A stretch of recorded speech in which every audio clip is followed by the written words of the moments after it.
You're listening to Street Life, a podcast about street photography with John ST and Mark Davidson.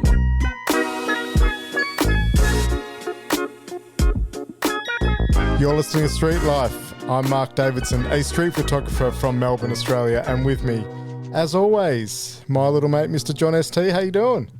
I'm doing really well, Mark. How are you? Long time no see. Yeah, it's been a while, hasn't it? It's been ages. We've done a few, but anyway, hey, guess what's coming up next week?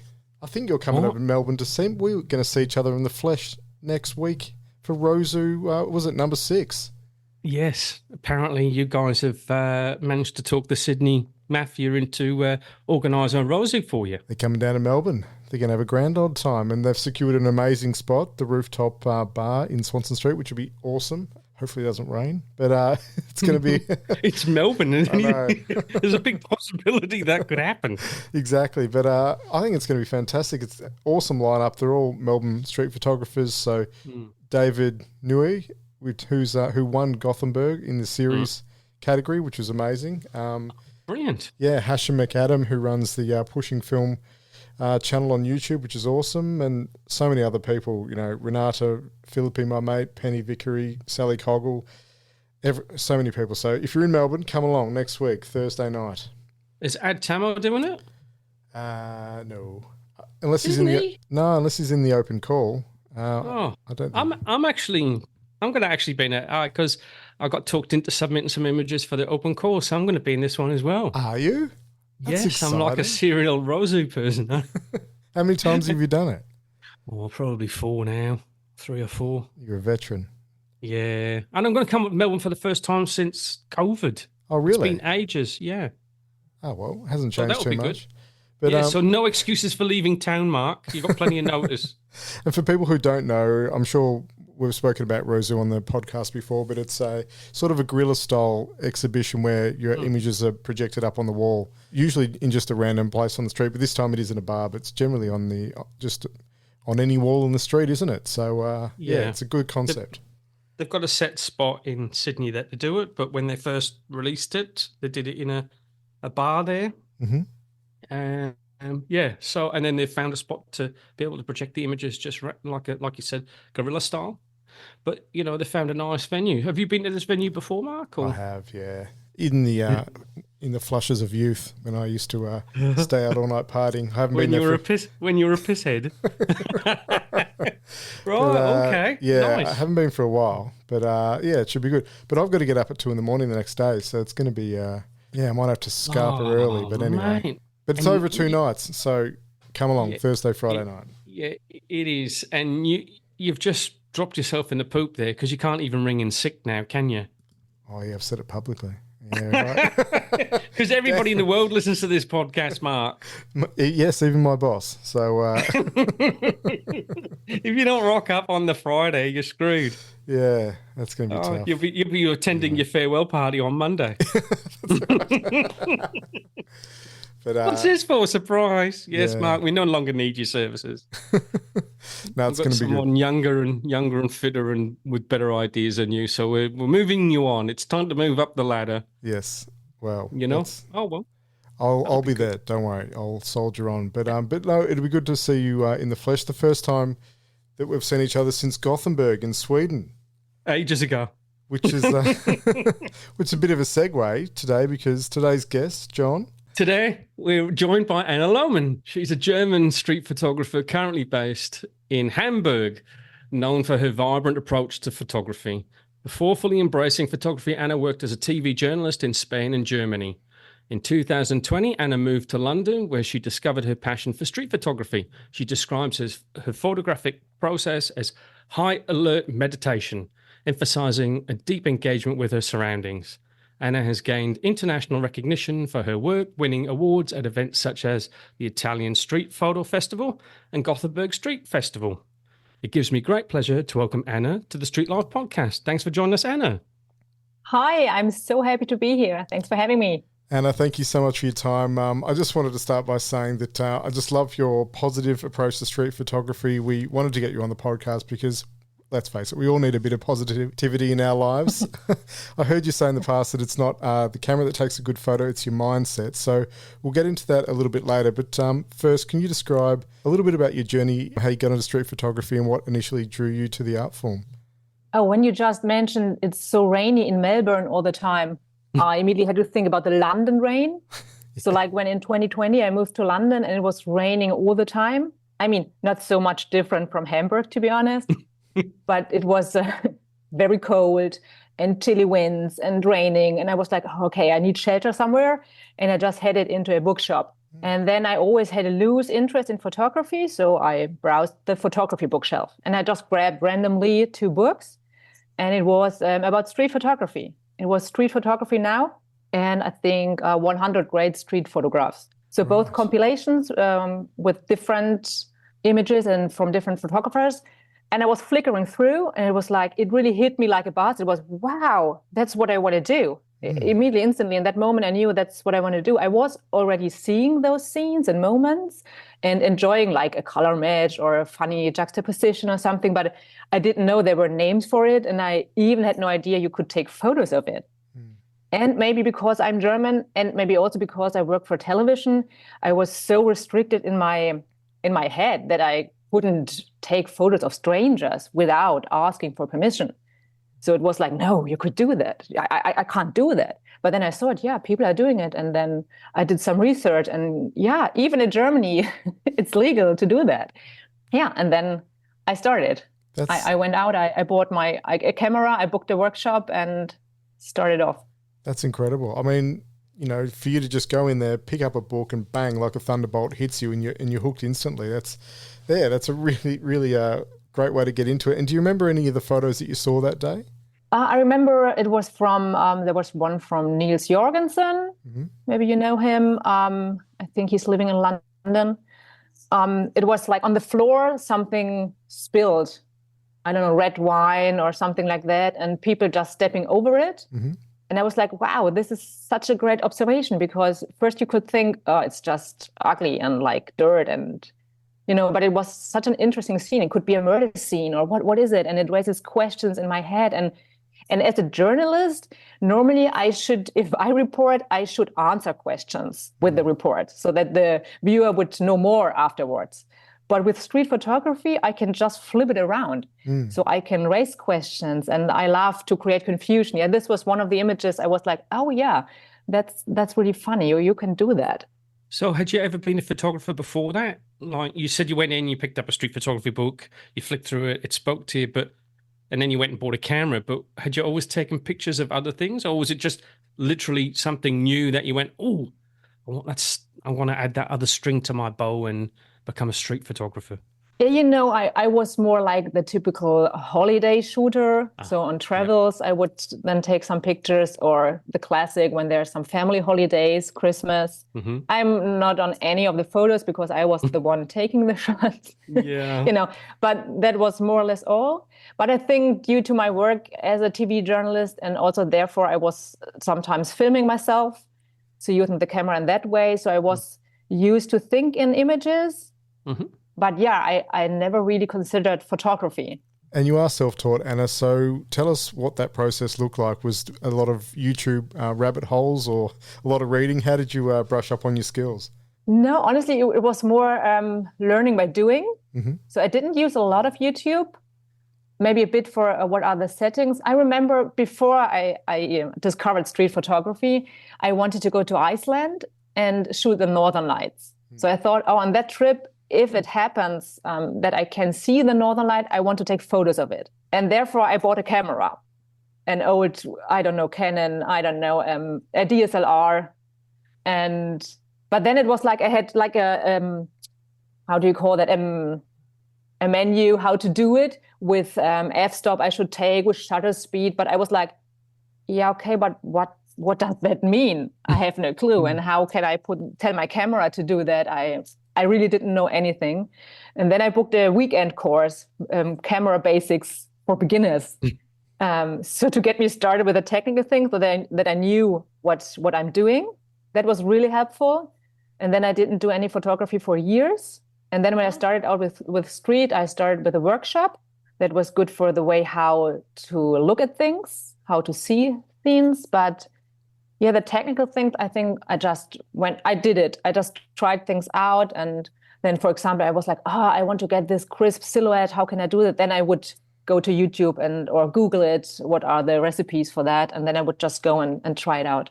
So what sort of style did you start at, Anna? Because everybody's like, we just did a podcast on street photography's lost its soul, and there's a lot of repetition in street photography. Where did you start with your journey? Because we all start somewhere. Was it light and shadow work? Did you just go straight in and shove the camera in someone's chops, or what did you do? That's a good question. How did I start? I think I always liked maybe juxtapositions, I think, because then you have one fixed thing. And it's a bit easier. Today, it's a shame, but sometimes I think, oh no, I don't take that shot because it's too easy. You know, you have a big poster and then you just have to wait for a person and then automatically it looks like, wow. But in fact, it's just really a cheap picture. Yeah, but I mean, I can also enjoy cheap pictures, so nothing wrong about that. But I think I started with that a lot. And I was always drawn to colors. So I looked for colorful things and more to the scenes. In the middle, I got a bit lost and it was more like the aesthetic things and more like light and shadow and the silhouettes. But I still like it somehow, but often I find it boring because it's like, yeah, as you said, more or less the same always. Then you have a random silhouette walking past a lit wall. Yeah, can look nice, of course, and I do that too. But it doesn't fill me with that much joy. So it's more if I have a funny scene or it's really I create confusion with an image and you have to look like 2 or 3 times what's going on there. That's what gives me the most pleasure. Oh, well, I guess when we all start, we gravitate to the stuff like that first, but then you realise how it does become quite easy to see and repeat, as we've spoken about. And then you want to move on and challenge yourself further. So I guess that's what you did. Yeah, maybe also when I started out and then just a couple of weeks later, a pandemic hit and there was lockdown and there was like no people on the streets. So for me, I learned from, there's one person in my image. Yeah. And I found that boring. So from the beginning, I was looking for more action, you know? Yeah. But also it was crazy to start right then because I hear so many people saying, oh yeah, pandemic, that was so good because it was so more relaxed and I could take easier shots and, you know, and for me, it was like I was out there with this old dusty DSLR, you know, I was just me on the street and then maybe one other person approaching and I took that camera up and it was like, because it was really, really a loud shutter release. And the people were looking at me like, no, I didn't take a picture. Yeah, that was hard at the beginning, but I think good training. Yes. Excellent. Well, when you were learning, Anna, and I guess living in Australia where you can take photos freely on the street, obviously some people do get annoyed about it, but there is a bit of a misconception that you're not allowed to take photos on the streets of Germany. I guess people there willfully misinterpret the rules or don't understand them. But how was that growing your photography skill base, photographing in Germany where people aren't always as receptive as they are in other countries? Was it a challenge for you or would you find it okay? I can't talk too much about photographing in Germany because all my photography I did in London. It's in London, okay. Or elsewhere abroad, like Edinburgh or so. But I know from my German photographer friends, they say it's pretty hard in Germany because the Germans often, they just refuse to have their pictures taken. And they don't know about the legal aspect and they just like to say no. So like in London, if somebody would get into your shot and realize you're shooting, it would be like, oh no, sorry, my love. Oh, did I ruin your shot? I'm so sorry. And you just think, no, just move on. You make the frame, right? Yeah. And in Germany, it would be like, did you just take a photo? Why did you take my photo? Delete it. I will call the police. You know, and it's like, okay, calm down. And then maybe you try to tell them why you took that picture. For example, wow, your scarf looked so amazing in that light or whatever it is. And I mean, normally it should be a good intention while you're shooting, and then it should be easy to tell the people. And normally, in my experience, the people were fine with that. But yeah, let's talk about it a year later, then I can tell you more how it is in Hamburg. It's I find it so fascinating because obviously I've lived in London and travelled, to many countries, but there seems to be this vast difference between the approaches of people on the streets in Germany and places like the UK and Australia. Why is that? Has it grown slowly culturally? Why is there this cultural difference of people that don't want to be photographed and so vocal about not wanting to be photographed on the street? Because Germans are so nice, the Germans you meet are lovely. So I've never quite got my head around why they're so averse to having their photo taken. Yeah, I think I don't know, we like privacy a lot. Yeah. And our own data. And yeah, it's a good question why Germans are so reserved in that way. I can't really tell. Yeah.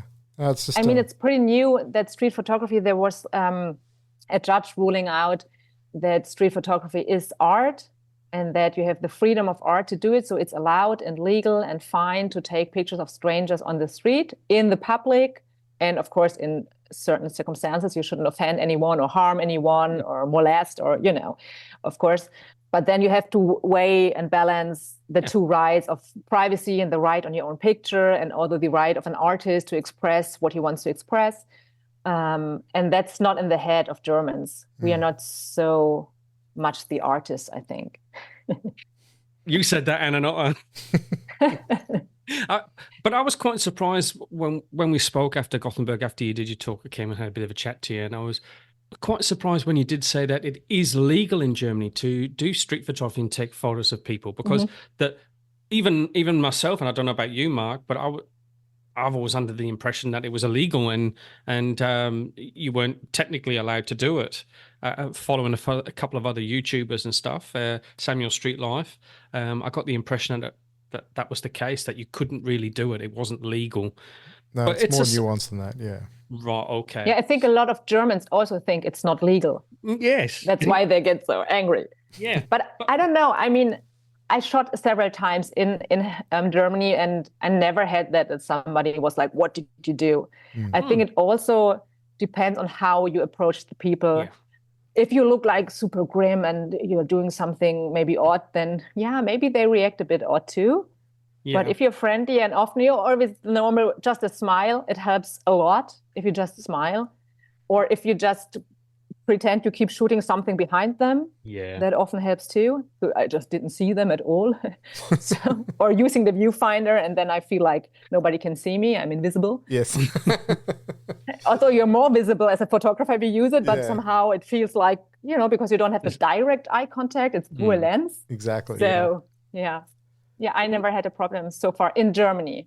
I almost got hit in London, but not in Germany. Yeah. Oh, right. Okay. All right. Well, it doesn't matter what the rules are in any country, really. Like even in Australia, even though you've got the right to take the photos, like you said, Anna, you don't want to upset people. And if they do get upset, you just delete it. It's not a big deal.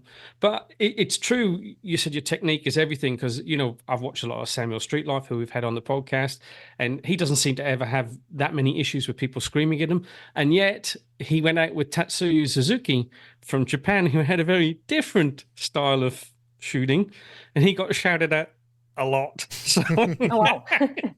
in German, and he was like, everyone was so friendly, and Samuel's, nope. No, they're not. So it is about how you approach what you're photographing. Oh, well, that's interesting. So you can shoot, you can photograph. I don't like the word shooting all the time. You can shoot in Germany. You can photograph in Germany. Yes, you can. And I just want to pick up something you mentioned before. You said, you find a lot of joy in some of the photos.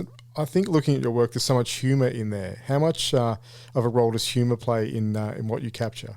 Oh, that really, I appreciate it so much that you discovered the humor and that you like it, because it's so hard to photograph humorous things, and maybe things I find super funny and other person think, okay, that's just meh,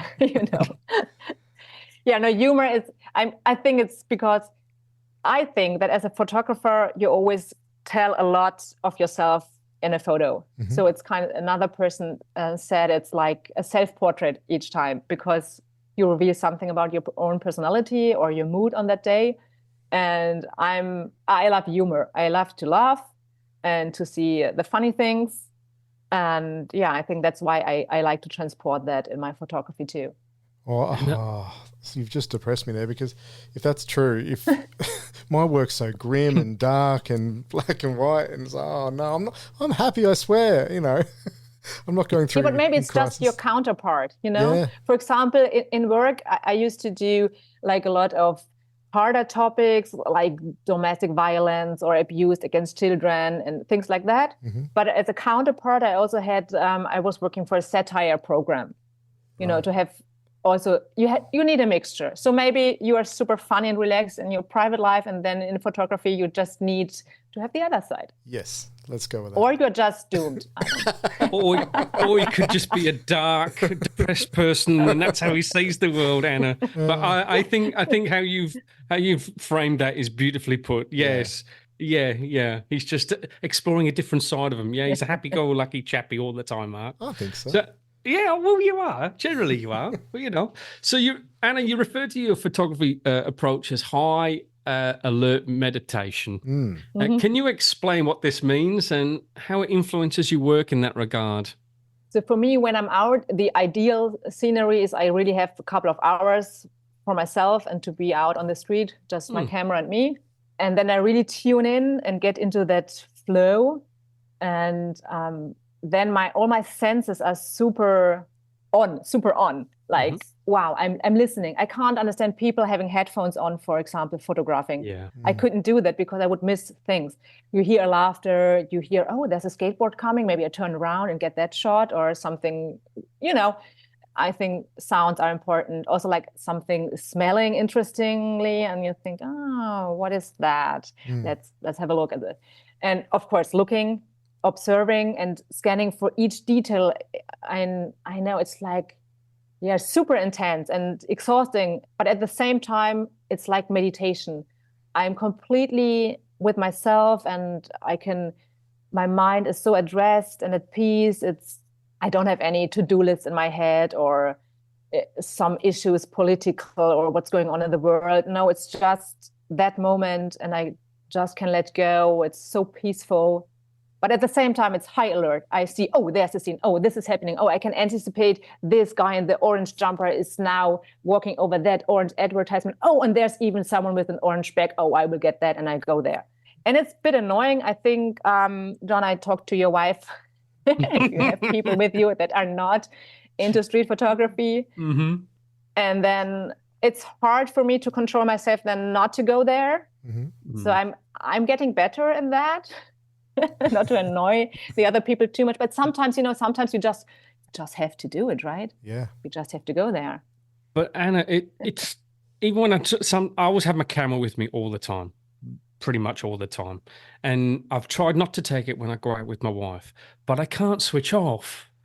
And then my wife and I go, could have photographed that, there's a great shot, and I mentioned it, and she go, can you not just be in the moment? Like, can you not just be here now? And I'm like, no, but I am. I am in the moment. I am here. Yeah, it must be so annoying for others. Yeah, it's a nightmare. It's a nightmare. She told me she wanted to found like a street photographer self-help group to talk about that. We might start that. That might be a good idea. There might be plenty of people out there joining. I love hearing that, Anna. So do you actually have to switch that on? So, maybe you've left work, you've got a few hours to shoot, camera's out of the bag, bang, I'm in that state, or do you have to sort of work your way into it? No, I'm like John. It's like it's always switched on. Yeah. Fantastic. Yeah, even the supermarket. I was in the supermarket earlier, and then there was a backdrop like with big strawberries, and then there was a lady having a bag looking really like that strawberry skin. Like was red and with yellow dots. And I was like, but I had to put my groceries on, on the belt, and it was so annoying. I couldn't take that shot, But yeah, I can't switch it off. And that's the thing. I used to think I was quite perceptive of watching the world because I used to people watch a lot when I was having my coffee before I picked up a camera. And then it wasn't until I got into photography, I started seeing so much more. And the coincidences and stuff and the funny things that happen, like you mentioned, it's just weird how it happens. And now you have a tool to capture it and show others. So it's great. Yeah, and you are more aware, as you said, right? Then you notice it earlier and more. And yeah, it gets addictive. And it's like you said, you start anticipating things that are possibly going to happen because you go, there's a dude with an orange, like you said, an orange jumper, and there's an orange sign. Yeah, and back that there. annoying feeling if they then just turn and they don't go there. Oh, Yes. And you're like, wow, I have been following you and now you're not going there. It's not, come on, dude. my life, hell. Anna, I mentioned in the intro that you're a very positive person, and you've mentioned how a positive mindset is as crucial for street photography than the camera itself. So can you elaborate on this? How does your mindset play a role in what you photograph? I think, and I read a sentence from Joel Meyerowitz, which is, of course, one of my heroes. He said, every time he presses the shutter release, he says yes to life.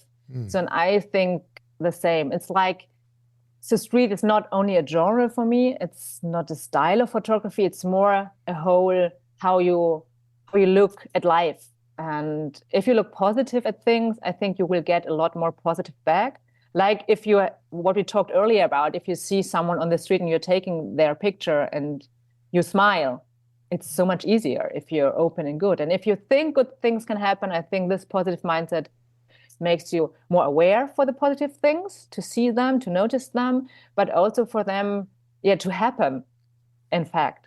So you can say, oh no, it's raining out there on today. No, I won't take a good shot.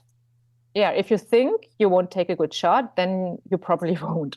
But if you think, oh yeah, okay, it's raining, but maybe then I take a cool umbrella shot, and you go out there looking for that and having in mind you do that now, then I think you can turn shit into gold if you just switch on the positive mindset. I wish you could. I'll send you all my shit so you can polish it up and make it into gold, Anna. Thank you. Yeah, not afterwards, making a brokers, right? Very good point. Yeah, that's why I invented the etc. method. So it's the embrace the circumstances. Like, I don't know, it's this saying from the Bible. I'm not religious because that's why I don't know exactly. It's like something like change the things you can change and accept the things you can't change. And I would go even further and say, no, I don't just accept those things, like the weather, for example. I will embrace it. So I will just turn it around and use it for me. So if life gives you lemons, you get a tequila or whatever. So, and then if it's raining, I take some rain shots. Or if I'm waiting for someone, since I'm doing street photography, I've never been annoyed of waiting for someone because, oh, nice, then I have time for observing and I will take some nice shots. Or if I'm out with family members and, or with kids and you have to watch out for them and, that they don't run in front of the bus or so. So you can't really be in a flow or in the zone to take photos. But sometimes then you are at places, at moments you wouldn't be without them. So I took some shots I really like, and I wouldn't have done without them. For example, one time I was bringing my son to football training and we had to take the bus. And so I took a shot inside that bus, and I wouldn't have taken that because I wouldn't have taken that bus. And so sometimes it's just embrace what it is, because if you can't change it, why should I moan about it? It's like people in a traffic jam. Yeah, of course, I'm not sitting in a car then in a traffic jam and saying, oh, that's so positive, I really like it. But maybe then I can embrace it and say, okay, then I have some good time. I put some music on and just relax, because what should I do else? You could listen to the Street Life podcast. Yes, good idea. No, it's such a good outlook, Anna, because I guess if you photograph like that, there's no bad time to take photos, is there? I leave work at about 10:30 after getting up at 2, and sometimes I'm a bit tired, and you look at the weather and you go, oh, it's great. But if you go, no, well, this is going to be an opportunity, as you say, I can take an umbrella shot, or I don't know, muck around with a different way of shooting. You're never going to be deterred by factors that you can't control. Yeah, and also if you are open to be surprised, to get surprised, then for example, you go out and it's really dark and grim and dull light, but then maybe the clouds break up and then there comes that shaft of light, and then it's like, wow, it's like, a treat for you because you did it. You went out and you believed in something good happen. So it's great to hear that you are so positive about everything, but are there moments where, you're not feeling it? Do you still go out in those moments? Like the kids have been screaming for 15 hours, and you go, for the love of God, my life. Do you still go out and take your camera and go out shooting? And does that bring your mood up? Or do you only go out when you're feeling positive? It depends. So okay. sometimes I would go out even if I think, oh no, today it's not that nice. And I think it's 50-50. Sometimes then I get surprised. And then if I start, then I can feel the joy and start doing it. But some days are just like, no, today I'm not in the mood. I'm not every day in the mood of shooting. And even if I say, oh, but be positive and embrace. No, today I just don't want to embrace the fucking rain. I just want to stay home. You know. Sorry for swearing. No, it's fine. It's good. So Anna, so you spoke about, when you first started, we did silhouettes, and now you've moved into more complex sort of storytelling. But telling a story through photography is harder than it seems, it sounds easy.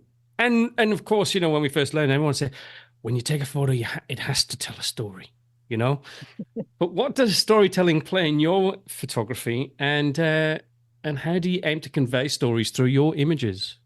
That's really a good question, because for television, I have 25 frames per second to tell stories. Mm-hmm. And now it's just one frame and I want to tell a story if I don't do a series, but let's say this one single image. And it's really challenging. But I think if people start out with storytelling with pictures, maybe you don't have to look for the most complex stories at first. Maybe start with something simple. And sometimes the most simple things can lead to a lot of thinking. And it's interesting. Sometimes I post things on Instagram and then people would comment, and it's like, oh, interesting what they think about it, what it makes with their head and mind, and what ideas come up. I would never have thought about it. For me, it was maybe just like, these two socks on the escalator, one smiling and one not so happy. And others are like, that's my day in one picture. And I think this person, maybe she's going here or there. And it's like, wow, super interesting what pictures can do. So maybe it's hard to say if a picture per se is storytelling, because for some people, they see just two shapes and colors. And for others, these shapes and colors already tell a story. So, but I try, what I like is to see connections between people and interactions and something happening in that moment. Or if you have, I also like to play where you put your subject, where you put your subject in the frame. Sometimes I like to put it very on the edge to create a tension. Sometimes that works. For other people, it's like, oh, why is there so much empty space? It's negative space. And I like to play with negative space, for example. It can, and you can play also with these photography rules. I think it's good to know them, but it's also so much fun to break them or to use them in a different way. And also for storytelling, if you just have, the left shoe on the floor, that can already tell a story. But sometimes maybe this shoe isn't that interesting, and you also need then the paw of a dog with nail polish on it. Sometimes it's hard to tell. Just touching on that, so you said, the story, it's interesting how people perceive an image, and it's all about what frame of mind they're in. Sometimes a happy image can be sad to some people, and blah, blah, blah, blah. It's really weird. But I've just noticed there's been a little bit of chit chat on Instagram about whether people should put titles to their images, and they shouldn't actually lead people into. Look, I don't give a shit myself, right? Because I just look at the image anyway, and then often I'll read later after I've looked at it and made my own interpretation. But what are your thoughts on that, Anna? Do you think it's important or not important? So funny because, I mean, you're the artist. You can do whatever you want. And as you said, the people can look at the picture and decide by themselves if they want to read the caption or not. So for example, I love captions, and I love to do it in a creative way and maybe put some pun in it, or it doesn't work all the time, but sometimes really. And then for me, it's even more joy than to look at that picture. And I have people telling me that they enjoy it too. And then I think, oh, that's fine. And others maybe just don't even read it and don't give a shit. It's perfectly fine with me. And I think I like to have some context, but also maybe not to tell everything. So there, I remember a picture of Richard Calvar. It was like with a toe in front, the foot, and you see a toe, and it was like, what is happening there? Is it a dead corpse, or, you couldn't really figure it out. And then he was like, yeah, people ask me a lot of time, what's that and what happens? But I tell you, the truth, the reality is just so boring. It's so much more interesting what you have in your mind. If I tell you now the magic is gone, Yes. And I have this image, I don't know if you know that one, with a granny with a cane. I love and that. He's just So good. very vigorous towards a guy, let's say, standing there. And people ask me, oh, what is he doing? What's happening there? And I said, no, I won't reveal it. Because it's so much funnier what people think it's happening. Yeah, absolutely. No, that's a fantastic photo. Along with the socks on the elevator photo, Anna, it's an absolute cracker. The photography gods are smiling on you that day. So if you haven't seen those photos, jump on. And it's also a good thing about the thinking positive with the granny, that shot. It was quite early on my photography journey, and I went out. I just had the Ricoh GR3 newly bought, and I went out to try it out, and it was like 3 hours pounding the streets, and nothing really exciting happened. It was okayish, but nothing like, woo, that's a banger. No, and I went home and I thought, okay, that was it for today. Let's call it a day. It's fine. I packed back my camera in my bag, and then I just literally turned the corner, came around the corner, and there was this lady, and I was like, getting the camera out and taking 2 or 3 frames while it's passing. And it's like you never know when it's happening, and you can't plan it. I love that you can't plan it. Absolutely. And look, Anna, in your day job when you were working as a TV journalist, so, we've just been talking about storytelling. Did you ever think about becoming a photojournalist? You're sort of combining those two skills. Yeah, if I would earn as much as a TV journalist as photojournalist, I would probably do that. Yeah, it's not much money these days, yeah. Yeah, so no, I love doing reports, and I really like that work, and telling in moving pictures, but also like the other part with photography, and I like that I can do both. Yeah, for sure. So Anna, you mentioned before, like you're super positive, you seem to have great energy. Do you interact with your subjects much when you're out shooting? Or because there's a lot of people saying, oh, shouldn't interact with people out on the street because it's no longer candid. But I love chit-chatting to people on the street when I'm taking photos. Someone will say something to me and I'll be chit-chatting as they're walking by. And, do you do that? Do you interact with people on the street, or do you just take the photo, capture it and move on? Yeah, I'm more the capture and move on guy. Oh, right. Okay. Yeah. Sometimes, if they see me, if they discover that I'm shooting, and I'm doing it quite openly, so I have my camera here, you can see it, but mostly people don't even notice me, and I like that because I like to be as less or as little intrusive as I can be. Mm-hmm. So if they don't notice me at all, I find that good. But sometimes, of course, they see me, and then if they want to interact, I would do that and even have a chit chat or smile or something. But normally, no, I don't interact with them. All right. And that's interesting, because I thought you're super chit-chatty and, you're quite positive. And I thought you'd be like, oh, I love you. And you'd be flitting around, chit-chatting to people in the crowd and stuff. But that's interesting. So there you go, perception again. Yeah, that's because I became a ninja on the street while I was practicing during pandemic, with that super loud camera. So now So now you just sort of go and steal the moment, course, and then if people would come out. to me and think, oh, did you take a picture? Then I would start chatting. Yeah. So you mentioned as well in London, you've had pretty good experiences throughout your time as a street photographer, but you nearly got thumped in London. How did that come about, and how did you handle it? I knew you would go back to that.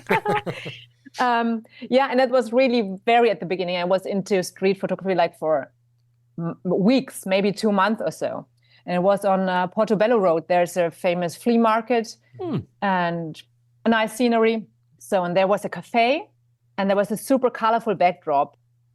And in front of that colorful backdrop, there was a woman sitting completely in green, wearing a green headscarf, green glasses, green eyeshadow, green lipstick, you name it. Everything was green. I was like, wow, this green lady in front of this super colorful mural, I have to take that shot. So I stood there. It was outside a cafe, and she was sitting there with some friends, and I was just taking a shot with her in it, and in the backdrop and all that. And then her friend would just jump off her chair and scream and shout. She was yelling at me, what are you doing? Did you just take a picture without permission? And so I have to take a sip now. Because otherwise I have to cough. So it was like, really, she was shouting at me and she was so angry. And, I was new to it and I knew I have the right to do it. It's legal and I didn't do anything wrong. But at the same time, it was like, okay, if I tell her now that's pretty okay that I did it, I think that wouldn't help the situation. And if I would tell her that it was not even about her, but about her friend, I think that would also not be so clever to do. So I stood there just turning red like a tomato and thinking it was so awkward. I just hoped that the ground would open and I could just disappear somewhere. But it was like standing there and then I would apologize and say, I'm really sorry. And then I tried with a compliment that they looked so beautiful and like they're having fun and it all looks so nice and with the backdrop, blah, blah. But she was still furious. Delete the picture. And I was there. You have to ask for permission. And then I asked her for permission. And surprisingly, she said no. But her friend, the one in green, she said, you can take a picture of me. And I mean, it would have been the jackpot because I wanted her in front of that. And then I had permission. I mean, go for it, street portrait, right? But it was like shaky hands and I took quickly a shot and I just wanted to get out of the scene and run away. Then I went off. But then what happened afterwards, that was the most amazing experience. So I had the worst and the best experience just minutes apart. So I walked off trying not to run to show I didn't do anything wrong, but I wanted to run. But yeah, okay. So I calmed myself down. Then there was a corner, the flea market, nice light under a bridge. And there was a mirror. And I was like, oh, when I was standing there trying to breathe normally again. And I thought, oh, this light is quite nice. Yeah, come on, let's set the camera and wait. Maybe someone is coming to that stall and trying something on with a mirror or so. And yeah, it was pandemic, so no one came for ages. But I kept waiting because I still had to calm down. And only because I had to wait there and to calm down, I was still there. And then there came a couple she has a zebra coat and then she was trying on a red necklace in that mirror and the guy was wearing a red t-shirt and it was just like, wow, all fall into place. Wow. Yeah. And yeah, that was really a good experience. So even if something bad happens on the street, be aware the next good thing can be just around the corner. Agreed. Spot Totally. on. And you didn't pack up, you didn't go home, you waited around. So yeah, you reap the spoils of that, don't you? So a lot of new photographers may have gone, feel, as you said, your heart was racing, you flustered, Yeah, you're like, I'm just going to go. I felt really uncomfortable, yeah. Yeah. So no, it's great that you stayed around and got that shot. And as with most of us, 95% of our interactions with people on the street are generally positive, or well, mine are. And it's very easy to get disenchanted by the one. And it's often people who you're not photographing. This is what we found out, chatting to people. They're the ones who always get the angriest, the Karens of the world, as we like to call them. And it's hard. You've got to just put that aside that, they're having a bad day and you don't know what they're like. Try not to take it personally. Sometimes you do, you know what I mean? It depends how aggressive they are. But it's just one person. The other 95 people that you've walked past and take photos of, they've been perfectly nice, or they've said something nice to you, or nice camera, or whatever they said, you know what I mean? So you it's just got interesting what you say, because that was at the beginning, I was more concerned about the people standing around and observing me taking that picture of another person, what made me feel a bit awkward and what they would say and think. And but you have to switch that off. Yeah. And it's a good lesson to learn that, you just got to put that bad experience behind you, and in the street gods will smile down upon you, if not that day, the following day. So just got to pick yourself up, dust yourself off, and get back out there. Yeah, don't let yourself get encouraged. Yeah, that's it. Well, that's good. That's a good story. Well, I heard a quote once, I forget who it was. I think it was a baseball, Lefty Gomez in the States, whatever, but he said, I'd rather be lucky than good. So has luck played a role in your street photography at all? I guess it does to a sense, doesn't it? To a point. But what role has luck played in your street photography thus far? Yeah, it plays a big role. And I think it's like, you probably know that Gary Player quote, the harder you try, the luckier you get. Yes, yep. I mean, if you put yourself out more often, you have more chances to see something good and to be lucky enough to see that. But also you can support your luck by your mindset, and that you are doing it more often, and that you keep switching on your high alert meditation to not miss anything. And yeah, but luck is really important. And that's what makes all the fun for me. That's why for me, it's so important that it is candid. I would never say, oh, could you just walk there again? Or ask a friend, oh, you have a red umbrella, can you just walk there? That can be great photographs, don't get me wrong. But for me, it's not street. So the soul and magic of street is just that you get it candidly without interfering. And for that, of course, you need luck.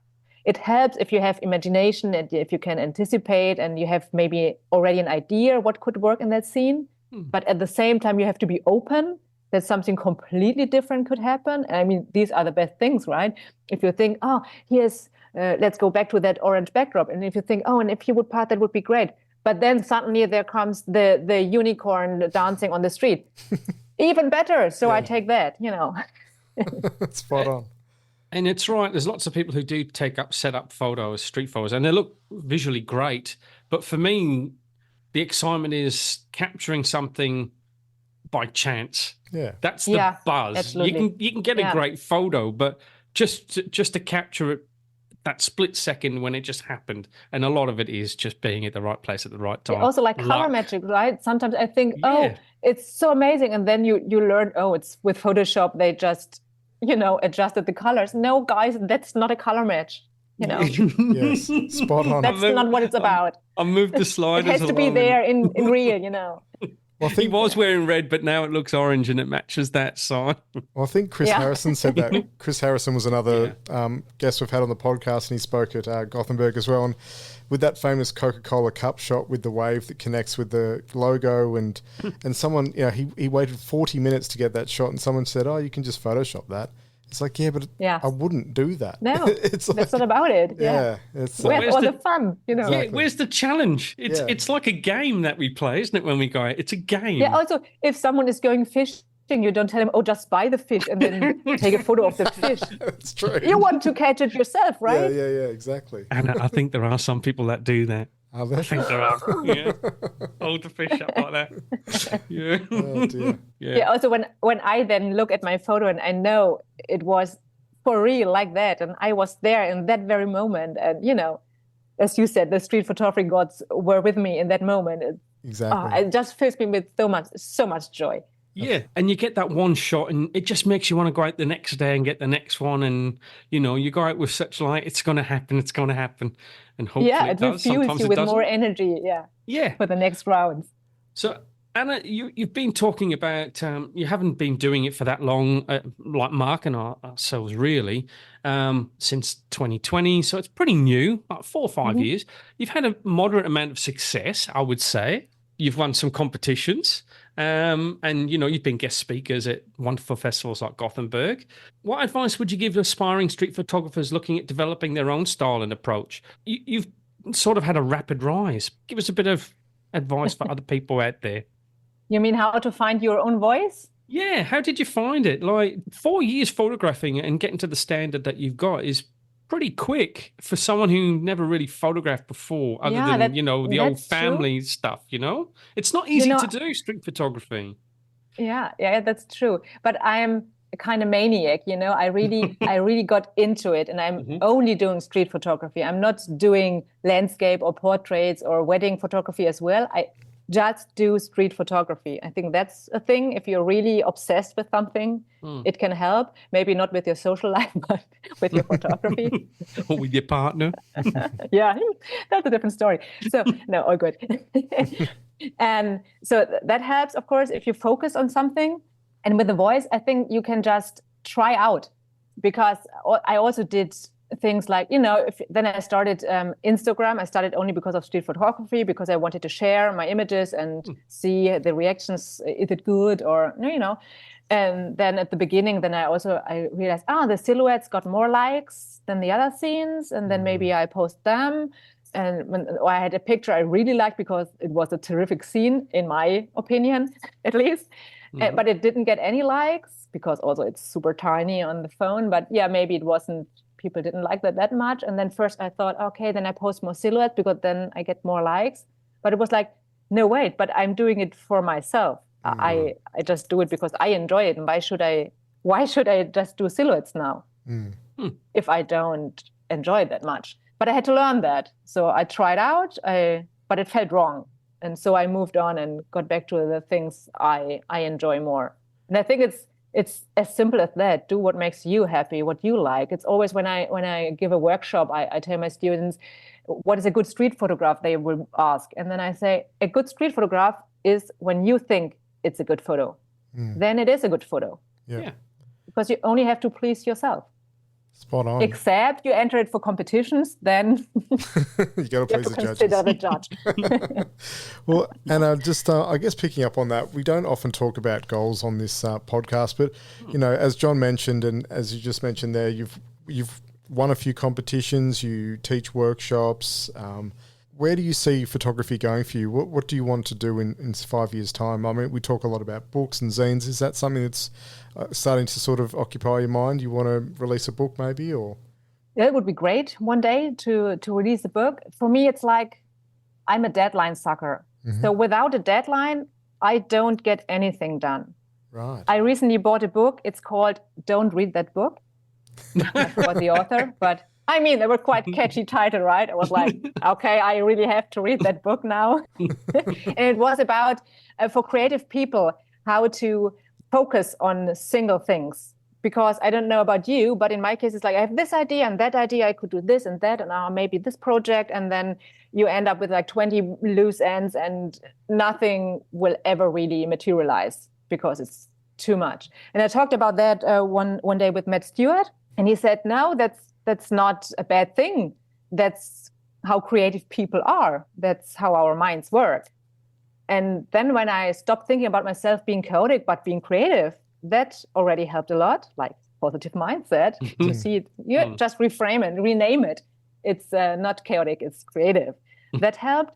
And then in that book that I shouldn't read, it said you shouldn't do a to-do list, but a to-don't list. So that you put all your projects that are maybe good, but not for now, aside, and just focus on one and maximum 3 things at once. Wow, okay. Because then, like with street photography, in my case, on photography, I just focused on that one. And so I could really evolve it quickly. And also, if you have ideas, maybe then just stick with one idea. And if you find out it's not the right one, then okay, let go and take the next one. But maybe, and I find it hard then to decide. For example, for me, it's the only reason why sometimes I take part in competitions. I don't do it that often anymore because it's always Bruce Gilden and Martin Part judging, and that's like always the same, you know? Yes. But that's another topic, and it's really expensive if you want to take part. But for me, it's so good because if I enter a competition first, I have a deadline. So I have to look until a certain point of time at my images, at my work, and really think about it and dive deeper into it. And I'm forced to select. I find it so hard to select images. So which one, and to make these decisions. Once in London, I met Richard Calvar. He's always quite humorous in his work. And I asked him, is it anyone getting better, this selection process? And I was awaiting him to say, yeah, of course, after all those years, it's just getting so easy. And he was like, no. Not getting better. No. And I was like, oh, okay, I didn't expect that now, but yeah. And I find it hard to select. So I'm really good. If you show me pictures of yours, I could easily say, Mark, this and that I would take because of this and that, and maybe you can choose that because then you have a nice sequencing flow. I could do that. But with my own work, I don't know. I just can't drown my puppies. Yeah, it's so hard. I think everybody has that problem because they have an emotional attachment to their images. Whereas when you looking at other people's work, you don't have that. You're just looking at it as an image and you go, well, that flows with no. But then when you're looking at your work, you know exactly how difficult it was or everything else that played around at that time. Yeah, I try to get a bit of distance into it in the sense that I let my files marinate after I took them. So I'm not one loading up and just looking at the pictures at home or even flicking through on the street. I wouldn't do that. I would wait at least weeks or months, sometimes a year, because I just forgot about it. And that helps a bit, of course, because then you think, what did I think in that moment? Because I was standing there for 50 minutes, was so cold, and I was so proud to get that shot. But in fact, it's just so boring. Yeah. You know, that helps a bit for the pre-selection, but then in the end, and if it's like you have maybe your 20 favorites and then you want to submit just 3. But this and that, or maybe this better on, and it drives me crazy. Always last minute. My friends are laughing about me because like, Anna, are you ready with selecting? Oh no, wait, it's not midnight already, because I'm the one submitting with 5 minutes to the midnight deadline. But we've discussed this on the roundtable, and this came up about letting your images sit. Steve Zone Focus mentioned this as part of the conversation that we had, that you don't need to post your images straight away. You should really let them sit, look at them, etc., and then decide on what you like, not right at that moment. So do you do that for all of your images, or just for images that you're looking to enter competitions with? No, I do it for all of them. So it's really rare that I would post on the same day or the next day. That's really doesn't happen very often. Sometimes it's like, so for example, when the Queen died and there was the mourning in London and I took photos there, it was like, maybe it's a good momentum to post it now. But even then I needed a couple of, I don't know, days or weeks, because I'm not a photojournalist. So I'm not like, this is what's happening and I have to cover this right now. No, why? Who's telling me I have to post it now? And I also don't mind if it's winter or summer when I post something, because as you know, somewhere in the world is always winter or summer. So it's fine. And I've just found it really important as well to go back over your archive of the past couple of years, because I'm working on a project now and I've sort of started selecting images that I'm happy with. And just this week, I went back and looked at photos I'd taken a year ago at the same place. And I'm like, how did I not see this one before? And I'm like, I really like this now. And I totally... So you rediscovered your gems. Yeah, exactly. And I totally blew over it the first time and didn't see it for whatever reason. But I probably found like 3 or 4 images that I'm happy with that I just totally missed the first time around. So it's good to sort of go back and look at your hard drives and your negatives and see if there's anything that you didn't see the first time. And good that you didn't delete them. Exactly. So that was one advice my first workshop teacher gave me. It was like, never delete a shot. Because maybe a year later you will like that there's, for example, a blurred head in the foreground. First you thought, oh no, blurred head in the foreground, that's so lame. It ruins my shot. But then a year later you think, oh, layering, and that's dynamic, and I don't know what, motion blur, woo, and you really are into it. And then maybe it's your personal gem. Yes. So, and I mean, these files, they sit on the hard drive, they don't eat anything. It's okay. Exactly. And it's interesting that you say that, because, when you go out shooting and you go through phases of what you're looking for and blah, blah, blah, blah, and you might be, I don't know what other people do, but I go looking for certain images, but I'll photograph everything, but I'm out looking for a particular thing, and then I'll just go through my images and I'll disregard images because that's not what I was looking to get. Like you just said, or maybe like, oh, bloody blurred, that looks out of focus.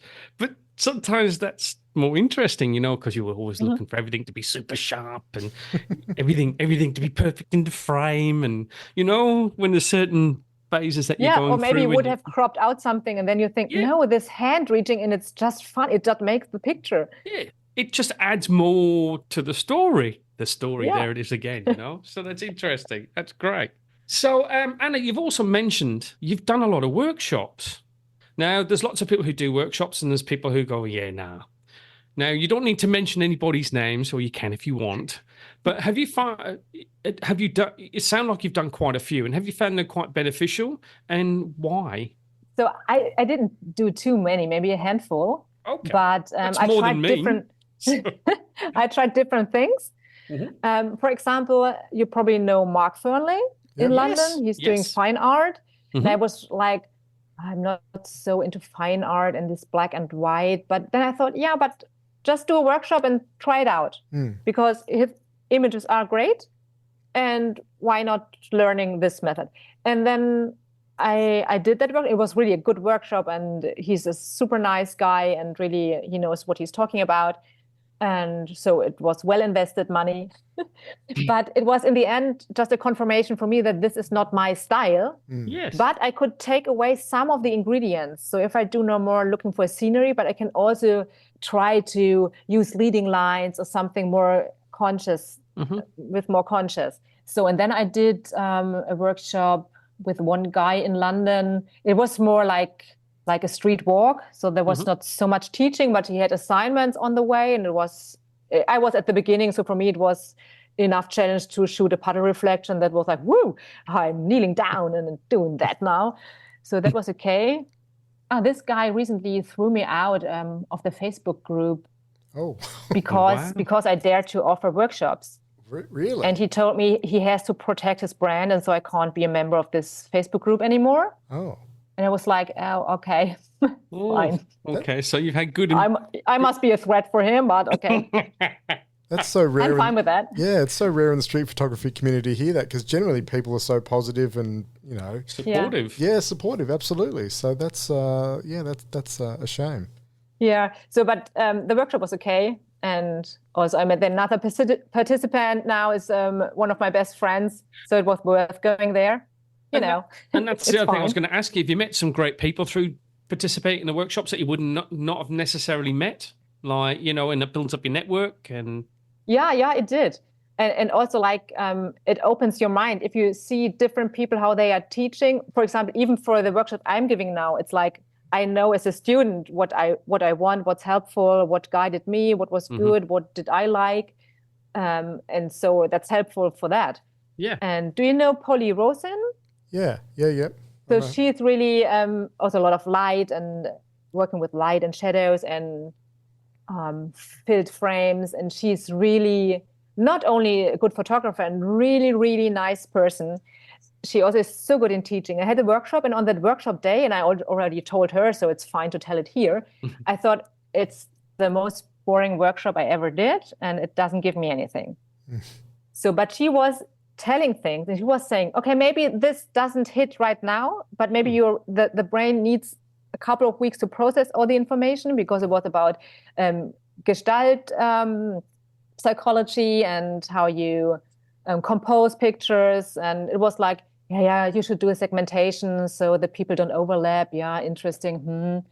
But it was just a lot of information on that day. And really, after 2 weeks, it really kicked in. I was like, oh, wow, now I see that. Now I understand. Now I get what she meant. And it was so good.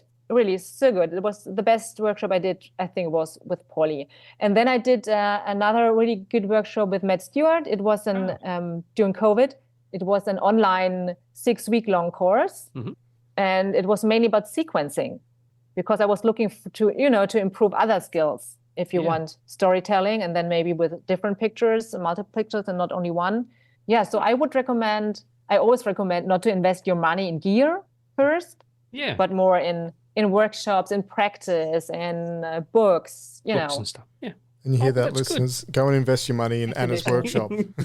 Yeah, exactly.